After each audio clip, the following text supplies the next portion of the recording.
வணக்கம், நான் Guna Mathivanan, simply current அஃபேர்ஸ்னுடைய founder director. 100 days answer writing program start பண்ணிட்டோம். PYQ based answer writing program start பண்ணிட்டோம். Day 1 கொஷின் கொடுத்தேன். உங்கள் சப்போர்ட் பார்த்துட்டு ரொம்ப சந்தோஷமாகிடுச்சிங்க. அதுதான் எங்களுடைய ரியல் மோட்டிவேஷன். கிட்டத்தட்ட 300 பேருக்கு மேலே ஆன்சர்ஸ் வந்துட்டு காலையில் 9 மணிக்குள்ளேயே சப்மிட் பண்ணிட்டீங்க. 9 மணிக்கு அப்புறமாவும் இன்றைக்கி நிறைய மெயில்ஸ் எனக்கு வந்துக்கிட்டு இருக்குது, ரெக்வெஸ்ட்டும் பண்ணிக்கிட்டு இருக்கீங்க. எவ்வளோ திருத்த முடியுமோ தான் திருத்த முடியும். 9 o'clock சப்மிட் பண்ணிடுங்க, அப்போ தான் எங்களுக்கு அது ஈஸியாக இருக்கும். Right. So thanks once again for all your support. உங்கள் சப்போர்ட் தான் எங்களுடைய ரியல் மோட்டிவேஷன். இந்த இனிஷியேட்டிவை நிறைய ஃப்ரெண்ட்ஸ்க்கும் ஷேர் பண்ணுங்கள். நிறைய பேர் வந்தால் நல்ல காம்படிஷன் இருக்கும். அது 2 பேருக்குமே ஒரு மோட்டிவேஷனாகவும் இருக்கும். சரிங்களா? ஸோ இன்றைக்கி கிளாஸில் நம்ம ஃபஸ்ட்டு இந்த Day 1 நான் கொடுத்த கொஷினுடைய ஃபீட்பேக் பார்த்துட்டு Day 2 போயிடலாம். அதுக்கு முன்னாடி ஒரு சின்ன அனௌன்ஸ்மெண்ட். 365x365 பேட்ச் 2 உடைய அட்மிஷன்ஸ் நாளை காலையில் 10 மணிக்கு ஆரம்பிக்குது. இது ஒரு எக்ஸ்க்ளூசிவான current affairs and linked static program for both prelims and mains. வாரம் உங்களுக்கு ப்ரிலிம்ஸ் கிளாஸ் இருக்கும், மெயின்ஸ் கிளாஸ் இருக்கும். கரண்ட் அஃபேர்ஸ் டீச் பண்ணுவேன், கரண்ட் அஃபேர்ஸை ஒட்டி இருக்கிற ஜிஎஸ்சியும் டீச் பண்ணுவேன். வாரம் உங்களுக்கு ப்ரிலிம்ஸ் டெஸ்ட்டும் இருக்கும், மெயின்ஸ் டெஸ்ட்டும் இருக்கும். நான் தான் உங்களுக்கு பர்சனல் ஃபீட்பேக் கொடுப்பேன்.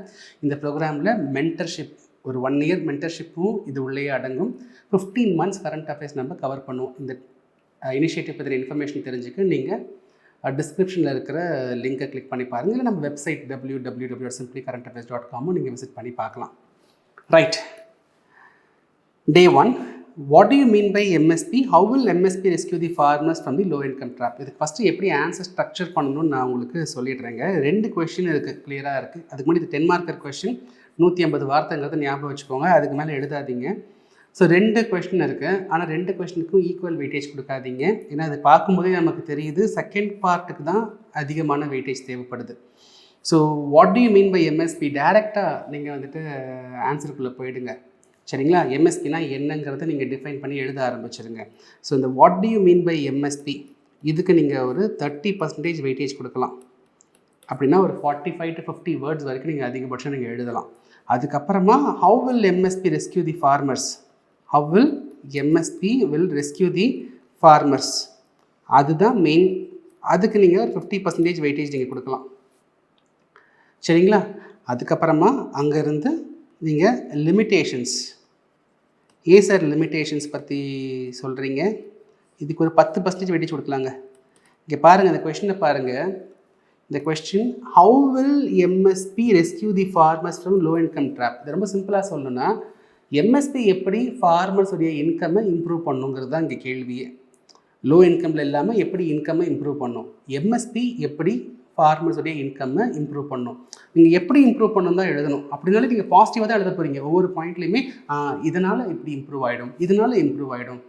ஃபார் எக்ஸாம்பிள், எம்எஸ்பி வந்துட்டு ஃபார்மர்ஸ்க்கு ஒரு பார்கெனிங் பவரை கொடுக்கும். அதனால் அவங்க பார்கெயின் பண்ணி நல்ல இன்கம் எடுக்க முடியும். எம்எஸ்பி மூலயமா கவர்மெண்ட் ஒரு அஷ்யூர்டு பையராக ஃபார்மர்ஸ்க்கு இருப்பாங்க. அதன் மூலயமா ஃபார்மர்ஸ்க்கு ஒரு மினிமம் இன்கம் போய் சேரும். இதனால் என்ன ஆகிடுதுன்னா, ஃபார்மர்ஸ் நல்லா இன்வெஸ்ட் பண்ணுவாங்க, ஃபார்மிங்கில் நிறைய ப்ரொடக்ஷன் வரும். அதனால் ஃபார்மர்ஸ்க்கு இன்கம் அதிகமாகும். இந்த எம்எஸ்பி பார்த்திங்கன்னா சோயிங் சீசனுக்கு முன்னாடியே சோயிங் சீசன் ஆரம்பத்திலேயே மென்ஷன் பண்ணிடுவாங்க. அப்போ ஃபார்மர்ஸ் வந்துட்டு எது ப்ராஃபிட்டபிள் க்ராப்னு ஒரு இன்ஃபார்ம் டெசிஷன் எடுத்து அந்த க்ராப்பை எடுத்து ப்ராஃபிட் பண்ண முடியும். இப்படி ஒரு ஸ்டேட்மெண்ட்லையுமே நீங்கள் ஃபார்மர்ஸ் இன்கமோட கவர் பண்ணணும். நிறைய ஸ்டூடெண்ட்ஸ் என்ன பண்ணியிருக்கீங்கன்னா, ஜென்ரலாக இதெல்லாம் எம்எஸ்பியோட பெனிஃபிட்ஸ்ன்னு ஜென்ரலாக எல்லாத்தையும் எழுதி வச்சுருக்கீங்க. அப்படி எழுதாதீங்க. கொஷினில் என்ன டிமாண்டோ அதுக்கேற்ற மாதிரி எழுதுங்க. அப்போ இது எல்லாமே ஒரு மாதிரி பாசிட்டிவாக தானே இருக்குது. எம்எஸ்பி இதை பண்ண போது அதை பண்ண போதுன்னு பாசிட்டிவாக எழுதிட்டு ஒரு லைன் லிமிட்டேஷன்ஸ் நம்ம எழுதலாம். ஒரு 10%, ஒரு 15 வார்த்தை நம்ம இவ்வளோலாம் இருந்தாலும் சில லிமிட்டேஷன்ஸ் இருக்குது. எம்எஸ்பி மட்டுமே ஃபார்மர்ஸ் இன்கம் இம்ப்ரூவ் பண்ணிட முடியாது அப்படிங்கிற மாதிரி ஒரு சின்ன லிமிட்டேஷன் எழுதிட்டு லிமிட்டேஷனோட முடிக்காதீங்க. எப்பொழுதுமே கொஞ்சம் ஒரு பாசிட்டிவாக முடிங்க. நாங்கள் பேப்பர் திருத்துறேன்னு வச்சுக்கோமே, உங்களை பேப்பரில் இருக்கிற கிரிட்டிசைசம்லாம் நான் கொடுத்துட்டு கடைசியில் கொஞ்சம் பாசிட்டிவாக தான் நான் சொல்லி முடிப்பேன். அந்த மாதிரி முடிக்கும்போது இது வந்து ப்ரீ கன்க்ளூஷன் நீங்கள் எழுதுங்க. இந்த கன்க்ளூஷன் நீங்கள் எழுதும்பொழுது அதுக்கு ஒரு 10% வச்சுக்கோங்க. அந்த லிமிட்டேஷன் 10%, இந்த கன்க்ளூஷனுக்கு ஒரு 10% வச்சுக்கோங்களேன். இதுக்கு வந்துட்டு நீங்கள் ஒரு இதெல்லாம் பண்ணலாம், எம்எஸ்பியை இன்னும் பெட்டர் ஆகிறதுக்கு இதெல்லாம் பண்ணலாம் அப்படிங்கிற மாதிரி ஒரு பேலன்ஸ்ட் அப்ரோச்சில் நீங்கள் ஆன்சரை முடிச்சிருங்க. ரைட். இதுதான் வெயிட்டேஜ் இந்த கொஸ்டினுக்கு. நிறைய பேர் எம்எஸ்பி அதிகமாக எழுதியிருக்கீங்க. நிறைய பேர் இந்த எம்எஸ்பி எப்படி ஃபார்மர்ஸ் இன்கம் இம்ப்ரூவ் பண்ணணும்னு இல்லாமல் ஜென்ரலாக எம்எஸ்பியோட பெனிஃபிட்ஸ்னு ஏகப்பட்டது எழுதியிருக்கீங்க. ரைட்.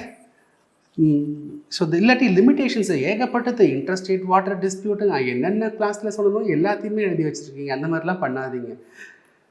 அண்ட் வேர்ட் லிமிட்டுங்கிறது ரொம்ப ரொம்ப முக்கியங்க. ஸோ பெஸ்ட்டு ஆன்சருக்கு முன்னாடி நான் பாருங்கள் ஒரு மாடல் ஆன்சர் கொடுத்துருக்கேன். கரெக்டாக ஒரு 153 வார்த்தையில் முடிக்கிற மாதிரி ஒரு மாடல் ஆன்சர் கொடுத்துருக்கேன். படித்து பாருங்கள். இங்கே எம்எஸ்பி பற்றின எக்ஸ்ப்ளனேஷன் இருக்குது. இங்கே பார்த்தீங்கன்னா எம்எஸ்பி எப்படி அந்த ஃபார்மர்ஸோட இன்கம்மை இம்ப்ரூவ் பண்ணுங்கிற பார்ட் இருக்குது. இந்த இடத்துல லிமிட்டேஷன், எம்எஸ்பி மட்டுமே இதை சால்வ் பண்ணிட முடியாது, சில இஷ்யூஸ் இருக்குது.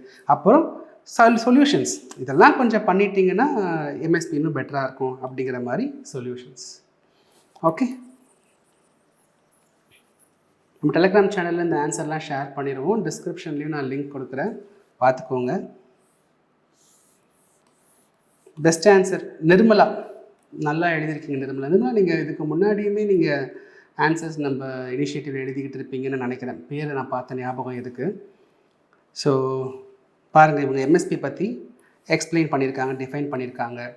இன்னும் ஒரு பாயிண்ட் கூட நீங்கள் ஆட் பண்ணலாம், ஏன்னா கொஞ்சம் ஸ்பேஸ் இருக்குது இந்த கொஸ்டினை பொறுத்த வரைக்கும். அதுக்கப்புறம் சப்மிட்டிங் போட்டு அழகாக பார்கெனிங் பவர், அஷ்யூர்டு பையர் இருக்காங்க, இன்ஃபார்ம் டெசிஷன் எடுக்க முடியும். எவ்வளோ சிம்பிள். அதாவது ஒரு ரொம்ப பயங்கர ஹைஃபை இங்கிலீஷ்லாம் வேணாங்க. இவங்க எழுதுறதை படித்து பாருங்களேன், சிம்பிளாக இருக்குது, எனக்கு ஈஸியாக புரியுது. ஒரு எவாலுவேட்டர் வேலையை ஈஸியாக்குறது தாங்க நல்ல ப்ரெசன்டேஷன். சரிங்களா?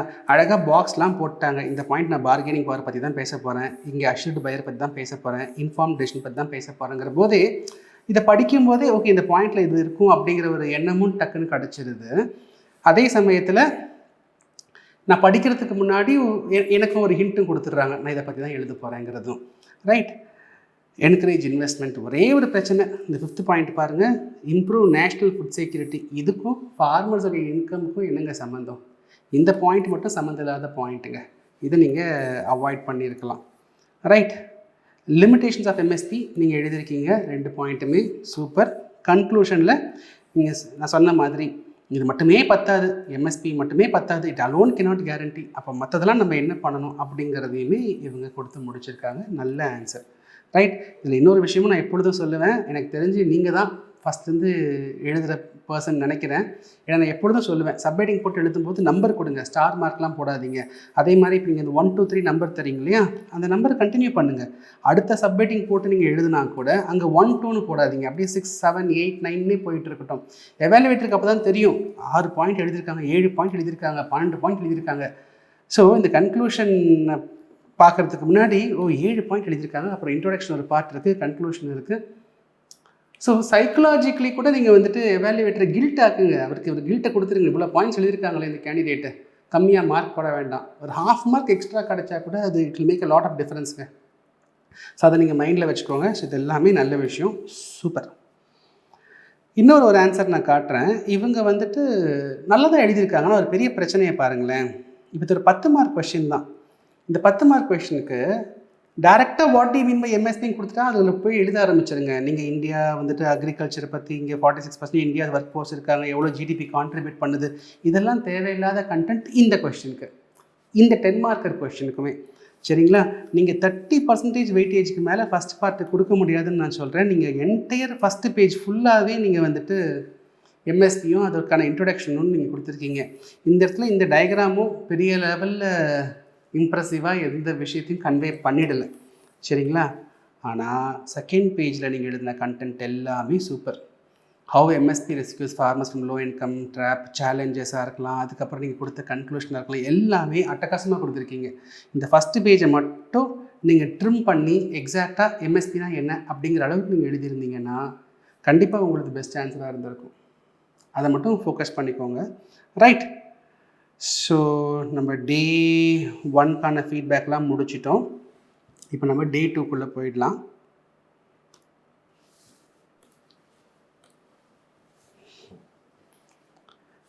ஸோ டே 2 இதாங்க கொஸ்டின்.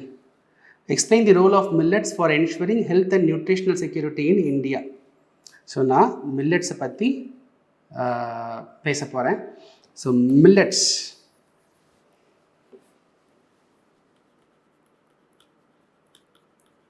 மில்லட்ஸுங்கிறது சிறுதானியங்களை தான் நம்ம மில்லட்ஸ் குட்டி குட்டியாக உருண்டையாக ஒரு விதை அதுதான் நம்ம மில்லட்ஸ் நம்ம சொல்கிறோம். இது ஒரு சீரியல் க்ராப்புங்க. இது வந்துட்டு கிராஸ் ஃபேமிலிக்குள்ளே தான் வரும்.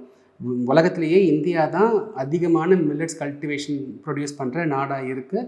2023 யூஎன் பார்த்திங்கன்னா இன்டர்நேஷ்னல் இயர் ஆஃப் மில்லட்ஸ்னே டிக்ளேர் பண்ணாங்க. அது இந்தியாவோட முயற்சினால் ஏற்பட்ட ஒரு விளைவு தான். இந்த மில்லட்ஸ் பார்த்திங்கன்னா இதில் நிறைய அட்வான்டேஜ் இருக்குங்க. நிறைய அட்வான்டேஜ் இருக்குது. என்ன அட்வான்டேஜ் இருக்குது? ஃபஸ்ட்டு ஒன் பார்த்திங்கன்னா நியூட்ரிஷன். சரியான ஃபைபர் லோடு கண்டென்ட் இருக்குங்க. நல்ல மினரல்ஸ் இருக்குது, நல்ல மைக்ரோ நியூட்ரியன்ஸ் இருக்குது, உங்களுக்கு ரொம்ப low glycemic index, gluten free. இந்த கிளைசமிக் இண்டெக்ஸுங்கிறது இப்போ நம்ம அரிசி தான் சாப்பிட்றோன்னு வைங்களேன், நம்ம வந்து வயிற்றுக்குள்ளே போயிட்டு அது வந்துட்டு ஒரு சிம்பிள் குளுக்கோஸாக மாறும். அந்த கார்போஹைட்ரேட் காம்ப்ளெக்ஸாக இருக்கிற மேட்டர் சிம்பிளாக குளுக்கோஸாக மாறும். அந்த குளுக்கோஸ் இமீடியட்டாக பிளட்டில் வந்து கலந்துரும். சரிங்களா? அந்த குயிக்காக நடக்கும் அந்த கலக்கிற ப்ராசஸ். பட் நீங்கள் மில்லட் சாப்பிட்டிங்கன்னா அந்த பிளட் ஸ்ட்ரீமில் மிக்ஸ் ஆகிற ப்ராசஸ் வந்து ஸ்லோ டவுன் ஆகும். ஸோ டயபெட்டிக் பேஷண்ட்ஸுக்கெலாம் பார்த்திங்கன்னா அது ரொம்பவே ஒரு சூப்பரான ஒரு ஃபுட்டாக இருக்கும். ஸோ நியூட்ரிஷன் வேறு லெவலில் இருக்குது. இந்தியாவில் நியூட்ரிஷனல் செக்யூரிட்டி சொல்லவே வேண்டாம். எவ்வளோ பேர் ஸ்டண்டடாகவும், எவ்வளோ பேர் வந்துட்டு லோ வெயிட்லேயும் அனிமிக்காகவும் எவ்வளோ பேர் இருக்காங்க. ஸோ நம்ம ஊருக்கு ஒரு நியூட்ரிஷனல் செக்யூரிட்டி என்ஷூர் பண்ணுறதுக்கு மில்லட்ஸுங்கிறது ரொம்பவே யூஸ்ஃபுல்லாக இருக்கும். அதே மாதிரி கிளைமேட் மாறிக்கிட்டே இருக்குங்க. இந்த மில்லட்ஸ் பார்த்திங்கன்னா என்ன மாதிரி கிளைமேட்னாலும் அது அங்கே வளருங்க. அது ஒரு try region, semi arid region, மழை அதிகமாக இருக்குது ரெயின்ஃபெட் ரீஜன், இல்லை மழை வருது போகுது மாறி போயிட்டுருக்கு, வேரியபிலிட்டி ஆஃப் ரெயின்ஃபால் இருக்கிற ரீஜன், அங்கேயும் இந்த மில்லட்ஸ் நல்லாவே வளரும். இந்த கிவன் தி கிளைமேட் சேஞ்ச், இந்த ரைஸ் வீட்லாம் ரொம்ப சென்சிட்டிவ்ங்க இந்த கிளைமேட் சேஞ்சுக்கு. ஆனால் மில்லட்ஸ் பார்த்திங்கன்னா ரொம்ப ஸ்ட்ராங்காக ஹார்டு கிராஸாக வளர்ந்துக்கிட்டே இருக்கும். ஸோ ஒரு கிளைமேட் சேஞ்சுக்குமே இந்த மில்லட்ஸ் பார்த்திங்கன்னா ஒரு சூட்டபிள் க்ராப்பாக இருக்குது. ரைட். அடுத்து பார்த்திங்கன்னா இது வந்துட்டு ஒரு வாட்டர் ஸ்ட்ரெஸ்ஸுக்கும் மில்லட்ஸ் ஒரு சூட்டபிளான ஒரு க்ராப்பாக இருக்கும். நம்ம ஊரில் பாருங்கள் 4% ஃப்ரெஷ் வாட்டர் தான் உலகத்தில் இருக்கிற ஃப்ரெஷ் வாட்டர் தான் இந்தியாவில் இருக்குது. ஆனால் 20% கிட்டத்தட்ட 20% பாப்புலேஷன் இந்தியாவில் இருக்காங்க. ஆனால் 4% ஃப்ரெஷ் வாட்டர் ரிசோர்ஸ் தான் இந்தியாவில் இருக்குது. கிட்டத்தட்ட 60 கோடி பேருக்கு வந்து வாட்டர் ஸ்கேர்சிட்டி இருக்குதுன்னு நித்தி ஆயோக் சொல்கிறாங்க. அந்த மாதிரி சுச்சுவேஷனில் நீங்கள் மில்லட்ஸ் மாதிரியான க்ராப்ஸை நீங்கள் சூஸ் பண்ணிக்கலாம். ஏன்னா அரிசிலாம் 1 கிலோ அரிசி தயாரிக்கிறதுக்கு கிட்டத்தட்ட 5000 to 10,000 லிட்டர் தண்ணி தேவைப்படுதுன்னு சொல்கிறாங்க. ஆனால் மில்லட்ஸ் பார்த்திங்கன்னா அதிகபட்சம் 1000 லிட்டர் தண்ணி இருந்தால் போதும். நீங்கள் ஈஸியாக நீங்கள் மில்லட்ஸை நீங்கள் வந்து ப்ரொடியூஸ் பண்ணிட முடியும். ஸோ 1000 லிட்டர்ஸ் இருந்தாலே நீங்கள் மில்லட்ஸ்குள்ளே போக முடியுங்கிற போது நம்ம ரைஸ் வீட்டுக்கு பதிலாக மில்லட்ஸ் சூஸ் பண்ணோம்னா வாட்டர் கன்சம்ஷன், வாட்டர் நீடுங்கிறது கம்மியாகிடும். ஸோ வாட்டர் ஸ்ட்ரெஸ்ஸை நம்ம மேனேஜ் பண்ண முடியும். ரைட். அதே மாதிரி ஃபார்மர்ஸுக்குமே பார்த்திங்கன்னா ஒரு நல்ல இன்கம் கொடுக்குங்க. ஏன்னா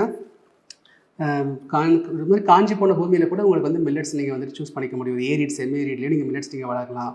மில்லட்ஸ் தண்ணி அதிகமாக தேவையில்லை. இந்த அரிசி கோதுமைக்கு தேவைப்படுற மாதிரி அதிகமான ஃபர்டிலைசர்லாம் அதுக்கு தேவையில்லை. இன்புட் காஸ்ட் ரொம்ப கம்மி. ஸோ ஃபார்மர்ஸ்க்கும் இது பெனிஃபிஷியலாகவே இருக்கும்.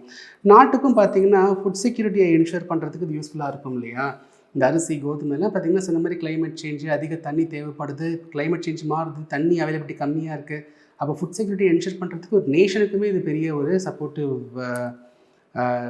க்ராப்பாக இருக்கும். அதே மாதிரி நேஷனுடைய எக்கானமியை இம்ப்ரூவ் பண்ணுறதுக்குமே இங்கே இதில் வெரி நியூட்ரிஷியஸ்ன்னு நம்ம சொல்கிறோம். Low and glycemic index, gluten ஃப்ரீன்னு நம்ம சொல்லிக்கிட்டு இருக்கோம்.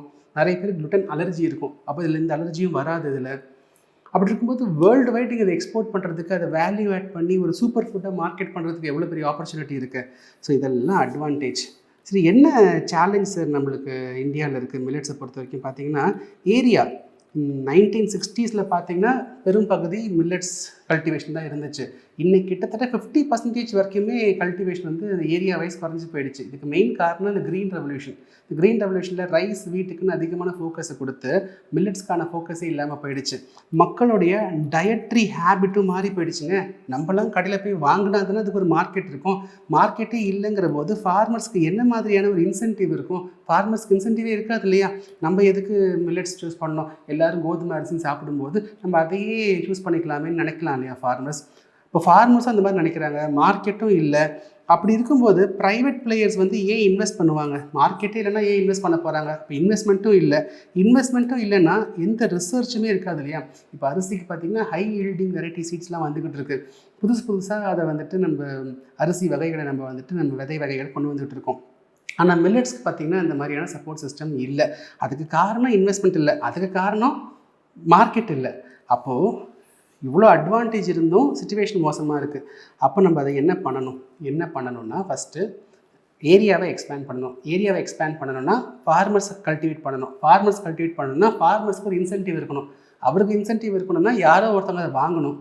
ஃபஸ்ட்டு கவர்மெண்ட்டே வாங்கட்டும். எம்எஸ்பியில் ஆல்ரெடி மில்லட்ஸ்லாம் இருக்குங்க, சிறுதானியங்கள்லாம் இருக்குது. ஆனால் அரிசி கோதுமை தான் அதிக ப்ரையாரிட்டி இருக்குது. ஏன்? இந்த அரிசி கோதுமை தான் PDS public distribution system ration ஷாப்லலாம் நம்ம NFSA national food security act மூலயமா ரேஷன் ஷாப்பில் இந்த அரிசி கோதுமைலாம் தான் ரொம்ப மக்கள் விரும்பி வாங்குகிற ஒரு தானிய வகையாக இருக்குது. நம்ம என்ன பண்ணணும், இந்த பிடிஎஸை கொஞ்சம் எக்ஸ்பேண்ட் பண்ணலாம். இந்த PM போஷான் ஸ்கீம் மாதிரியான ஸ்கீமை நம்ம எக்ஸ்பேண்ட் பண்ணலாம். ரைட், இந்த மிட் டே மீல் ஸ்கீம் மாதிரிலாம் இருக்கிற ஸ்கீம்ஸ்லாம் நம்ம வந்துட்டு மில்லட்ஸுங்கிறத ஒரு இம்பார்ட்டன்ட் இன்க்ரீடியண்ட்டாக மாற்றலாம். அப்போ ஃபஸ்ட்டு கவர்மெண்ட்டே ஒரு டிமாண்டை க்ரியேட் பண்ணட்டும். அப்போ என்ன ஆகும், ஃபார்மர்ஸ் வந்துட்டு மில்லட்ஸ் சூஸ் பண்ணுவாங்க, ஏன்னா வாங்குறதுக்கு ஆள் இருக்காங்கன்ட்டுன்னு. அதே மாதிரி கவர்மெண்ட் வந்துட்டு ஒரு கேம்பெயின், ஒரு பெரிய அவேர்னஸ் கொண்டு வரணுங்க. மக்களுக்கு வந்துட்டு அந்த அவேர்னஸை கொண்டு போய் சேர்க்கணும். மில்லட்ஸோடைய பலன்கள் என்ன, மில்லட்ஸோடைய அது எவ்வளோ சீப்பாக இருக்குது, எவ்வளோ நியூட்ரிஷியஸாக இருக்குது, சுகர் பேஷண்ட்ஸ்க்கு எப்படி நம்ம மில்லட்ஸ் யூஸ்ஃபுல்லாக இருக்கலாம். ஒரு மார்க்கெட்டை க்ரியேட் பண்ணணும், ஒரு கேம்பெயினை க்ரியேட் பண்ணணும். அதே மாதிரி இன்சென்டிவைஸ் பண்ணணும். ப்ரைவேட் பிளேயர்ஸ் வந்து ஃபுட் ப்ராசஸிங் இண்டஸ்ட்ரீஸ் மூலயமா மில்லட்ஸை யூஸ் பண்ணி ஒரு சூப்பர் ஃபுட் க்ரியேட் பண்ணுறதுக்கு, ரெடி டு ஈட் ஃபுட்டை க்ரியேட் பண்ணுறதுக்கு, மில்லட் பேஸ்ட் ஸ்நாக்ஸை க்ரியேட் பண்ணுறதுக்குலாம் கவர்மெண்ட் இன்சென்டிவ் கொடுக்கலாம். ரைட், அந்த மாதிரி ஃபோக்கஸையும் கவர்மெண்ட் கொடுக்கணும், ஏற்படுத்தணும். ஒரு குளோபல் வேல்யூ செயின், ஒரு எக்ஸ்போர்ட் செயினில் இன்டகிரேட் பண்ணுறதுக்குமே கவர்மெண்ட் ஃபிஸ்கல் இன்சென்டிவ்லாம் கொடுத்து மில்லட்ஸோடைய டிமாண்டை மார்க்கெட்டில் ஏற்றும் போது மட்டும்தான் ஃபார்மர்ஸும் வந்துட்டு ப்ரொடியூஸ் பண்ண வருவாங்க, ரிசர்ச்சர்ஸும் இன்வெஸ்ட் பண்ண வருவாங்க, புது புது வெரைட்டிஸும் நம்மளுக்கு கிடைக்கும். ரைட், ஸோ மில்லட்ஸ் பற்றி ஹோலிஸ்டிக்காக நம்ம டிஸ்கஸ் பண்ணிட்டோம். நேற்று வீடியோவில் கமெண்ட்டில் ஒருத்தர் போயிட்டுருந்தார், கொஞ்சம் நோட்ஸ் கொடுத்தா நல்லா இருக்குமே அப்படின்னு சொல்லிட்டு உங்களுக்காகவே நான் அந்த நோட்ஸையும் ஷேர் பண்ணிடுறேன். ரைட், மில்லட்ஸ் அதோடைய சிக்னிஃபிகன்ஸ் என்ன, சேலஞ்சஸ் என்ன வே ஃபார்வர்ட், இதெல்லாம் நான் கொடுத்துருக்கேன். நீங்கள் படித்து பாருங்கள். டிஸ்கிரிப்ஷன்லேயும் நான் ஷேர் பண்ணுறேன், டெலிகிராம் சேனல்லையும் நான் ஷேர் பண்ணுறேன். ரைட், ஸோ இந்த வீடியோ உங்களுக்கு யூஸ்ஃபுல்லாக இருந்திருக்கும்னு நம்புகிறேன். இந்த இனிஷியேட்டிவும் உங்களுக்கு யூஸ்ஃபுல்லாக இருக்கும்னு நம்புகிறேன். நாளைக்கு உங்களை அடுத்த டாப்பிக்கோட பார்க்குறேன். என்ன ஃபீட்பேக்னாலும் கமெண்ட் செக்ஷனில் கொடுங்க. அதுதான் எனக்கும் என் டீமுக்கான உண்மையான மோட்டிவேஷன்.